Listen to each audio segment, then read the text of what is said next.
Amir Avtosavdoda arzonga Cobalt mashinamiz ko'rishingiz mumkin. 2013-yil 2-pozitsiya mexanika korobka, 303 ming kilometr masofani bosib o'tgan ekan.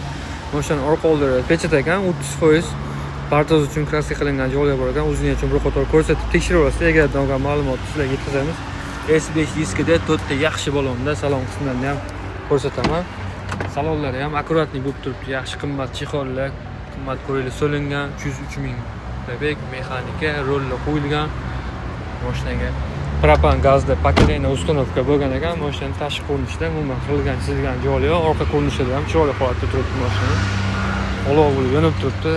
Ranglari ham texnik holatda hech qanaqa rasxodlar yo'q. Kuzovida qilingan shilingan joylari yo'q. Olib minishning uchun tayyor holatda 2013-yil 2-pozitsiya mexanika korobka, 303 ming kilometr masofani bosib o'tgan bu Cobalt mashinamizni narxini egalar bilan tortishib sizlar mazza qilib minishning uchun $6350